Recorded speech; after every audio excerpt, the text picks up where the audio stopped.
चलिए बच्चों, आज हम लोग वैलेंसी फाइंड आउट करना सीखेंगे। देखिए कैसे प्राप्त करते हैं। इसमें संयोजकता, वैलेंसी की मतलब क्या होती है? संयोजकता, ठीक है ना। देखिए सबसे पहले किसी भी परमाणु की क्या हमें पता होनी चाहिए? उसके इलेक्ट्रॉन के बारे में। अगर इलेक्ट्रॉन के बारे में पता है तो हम क्या कर सकते हैं, किसी भी परमाणु की संयोजकता हम फाइंड आउट कर सकते हैं, निकाल सकते हैं आसानी से। तो इलेक्ट्रॉन को ज्ञात करने के लिए, इलेक्ट्रॉन की संख्या ज्ञात करने के लिए सबसे पहले उसका परमाणु क्रमांक पता होना चाहिए।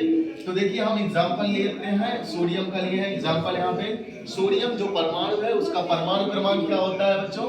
11 होता है।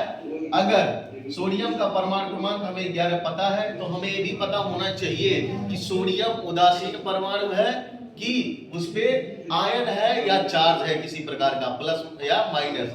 तो हमें अगर उदासीन परमाणु है, क्या अगर सोडियम उदासीन परमाणु है अर्थात उस पर किसी प्रकार का चार्ज या आयन, धन आयन या ऋण आयन नहीं है, तो क्या होगा? परमाणु क्रमांक जितना होगा नंबर्स ऑफ इलेक्ट्रॉन भी उतना होगा। यानी जितना सोडियम का परमाणु क्रमांक है उतना ही क्या होगा? इलेक्ट्रॉन की संख्या भी होगी। यह सोडियम के लिए नहीं है, किसी भी परमाणु के लिए है। अगर कोई भी परमाणु क्या है? उदासीन है। तो चलिए आते हैं, देखते हैं। अब अगर हमें इलेक्ट्रॉन की संख्या पता हो गई तो सबसे पहले हम संयोजकता ज्ञात करने के लिए इलेक्ट्रॉनिक विन्यास हम क्या करते हैं? इलेक्ट्रॉनिक विन्यास करते हैं। इलेक्ट्रॉनिक विन्यास करने का मतलब यह है, विन्यास का मतलब इलेक्ट्रॉनिक का मतलब इलेक्ट्रॉन से हो गया, और विन्यास का मतलब होता है वितरण। वितरण का मतलब होता है बच्चों बांटना।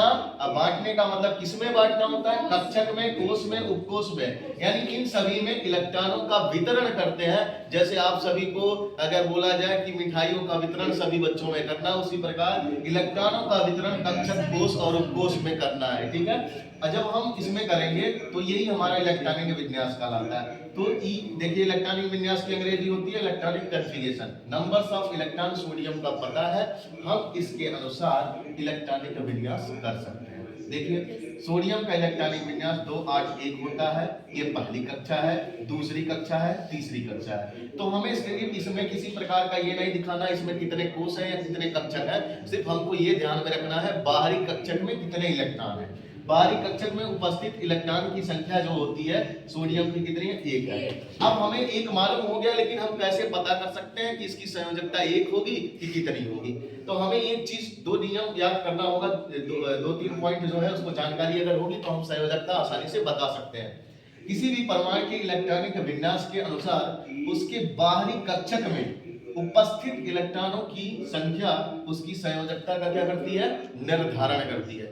यानी इसके बाहरी कक्षक में जितने इलेक्ट्रॉन रहेंगे यही बताएगा कि इसकी संयोजकता क्या हो सकती है। लेकिन एक चीज और पॉइंट है उसमें, देखिए यदि बाहरी कक्षक में उपस्थित इलेक्ट्रॉनों की संख्या 1 2 3 4 हो तो उस परमाणु की संयोजकता वही होती है। क्या होती है?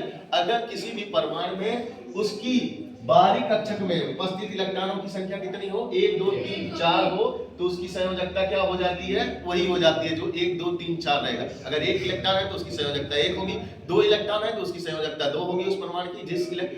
जिस किसी भी परमाणु की इलेक्ट्रॉन बाहरी कक्षक में उपस्थित इलेक्ट्रॉन की संख्या 3 होगी तो उसकी संयोजकता 3 होगी। अगर 4 है तो 4 होगी। देखिए मैंने कुछ एग्जांपल लिए हैं, जैसे सोडियम का लिए थे तो उसके बाहरी कक्षक में इलेक्ट्रॉन की संख्या कितनी थी? 1 थी, तो उसकी संयोजकता भी क्या हो जाती है? 1 हो जाती है। इसी प्रकार एल्युमिनियम का देख सकते हैं। एल्युमिनियम क्या है? उसका परमाणु क्रमांक 13 है और उदासीन परमाणु है। उदासीन परमाणु का परमाणु क्रमांक इलेक्ट्रॉन की संख्या के बराबर होता है। तो इस वजह से देखिए इसका इलेक्ट्रॉनिक विन्यास 2 8 3 होगा। जिस प्रकार से बाहरी कक्षक में उपस्थित इलेक्ट्रॉनों की संख्या कितनी है? 3 है। इस वजह से इसकी संयोजकता भी कितनी हो जाएगी बच्चों? 3 हो जाएगी, ठीक है ना। अब देखिए अगला देखते हैं, कार्बन परमाणु है। कार्बन परमाणु का जो परमाणु क्रमांक है 6 है। इसमें नंबर्स ऑफ इलेक्ट्रॉन कितने उपस्थित है?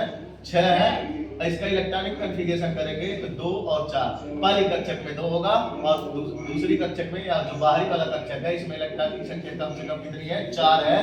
तो इसकी संयोजकता कितनी हो जाएगी? 4 हो जाएगी। कार्बन क्या करता है? जिसकी संयोजकता जितनी रहती है उतनी साझेदारी कर सकता है। जिसकी संयोजकता जितनी होती है उतना बॉन्ड बना सकता है, या उतने इलेक्ट्रॉन जितनी आवश्यकता होती है वो इलेक्ट्रॉन ग्रहण कर सकता है। एक चीज बात बता दें, ठीक है ना। तो इस तरीके से ये बात कर सकते हैं कि वो इलेक्ट्रॉन ग्रहण कर सकता है, ठीक है ना।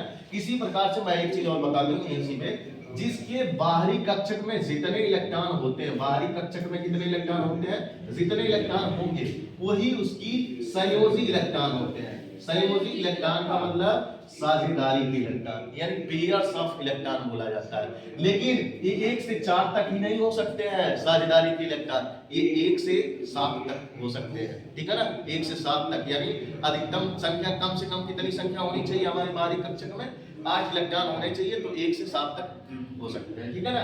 अभी इसके बारे में इसके ये 2-3 पॉइंट है जो आगे अभी पढ़ेंगे, ठीक है ना। आपका क्या हम करते हैं उसको, जैसे इसके बाहरी कक्षक में अगर इलेक्ट्रॉनों की संख्या 5, 6, 7, 8 है, तो इस प्रकार परमाणु की संयोजकता क्या होगी। तो अगर बाहरी कक्षक में इलेक्ट्रॉन की संख्या 5 है तो 5 माइनस 8 कर देते हैं, उसकी संयोजकता -3 होती है। अगर बाहरी कक्षक में इलेक्ट्रॉन की संख्या 6 है तो 6 माइनस 8 कर देंगे तो -2 हो जाएगा। अगर बाहरी कक्षक में इलेक्ट्रॉन की संख्या 7 है तो 7 माइनस 8 कर देंगे -1 हो जाएगा। और अगर 8 है तो 8 माइनस 8 कर देंगे तो 0 हो जाएगी, उसकी संयोजकता 0 हो जाएगी। संयोजकता किसकी 0 होती है, उस परमाणु की होती है जो अक्रिय तत्व होते हैं या परमाणु होते हैं, या जिनके बाहरी कक्षक में कम से कम इलेक्ट्रॉनों की संख्या कितनी होती है, 8 होती है, उसकी संयोजकता क्या होती है, 0 होती है। जैसे फॉर एग्जांपल आर्गन है, आर्गन दिया है, देखिए आर्गन का परमाणु क्रमांक 18 होता है और उसका नंबर्स ऑफ इलेक्ट्रॉन कितने होते हैं, 18 होते हैं। अगर इलेक्ट्रॉनिक विन्यास करते हैं तो 2 8 8 होगा। बाहरी कक्षक में इलेक्ट्रॉन की संख्या 8 है तो 8 माइनस 8 करेंगे तो इसकी संयोजकता कितनी हो जाएगी, 0 हो जाएगी। कितनी आ जाएगी, 0 हो जाएगी, ठीक है ना। और इस प्रकार से किसकी संयोजकता ऋणात्मक होती है, जिसमें जिस किसी भी बाहरी कक्षक में इलेक्ट्रॉनों की संख्या, जिस किसी भी परमाणु के बाहरी कक्षक में इलेक्ट्रॉनों की संख्या कितने होते हैं, 4 से ज्यादा होते हैं, उसकी संयोजकता क्या होती है, ऋणात्मक होती है। 4 से ज्यादा यानी 5, 6, 7, 8 होते हैं, ठीक है ना, 7 है। अब देखिए जैसे क्लोरीन हमने ले लिया, क्लोरीन परमाणु में नंबर्स ऑफ इलेक्ट्रॉन कितने हैं, 17 है, इसका इलेक्ट्रॉनिक विन्यास 2 8 7 होगा। बाहरी कक्षक में उपस्थित इलेक्ट्रॉनों की संख्या 7 है तो इसकी संयोजकता कितनी हो जाएगी, 7 माइनस 8 -1 हो जाएगी। कितनी हो जाएगी, -1। क्लोरीन की संयोजकता कितनी होती है, -1। इस प्रकार आप संयोजकता निकालने के लिए पढ़ सकते हैं, ठीक है।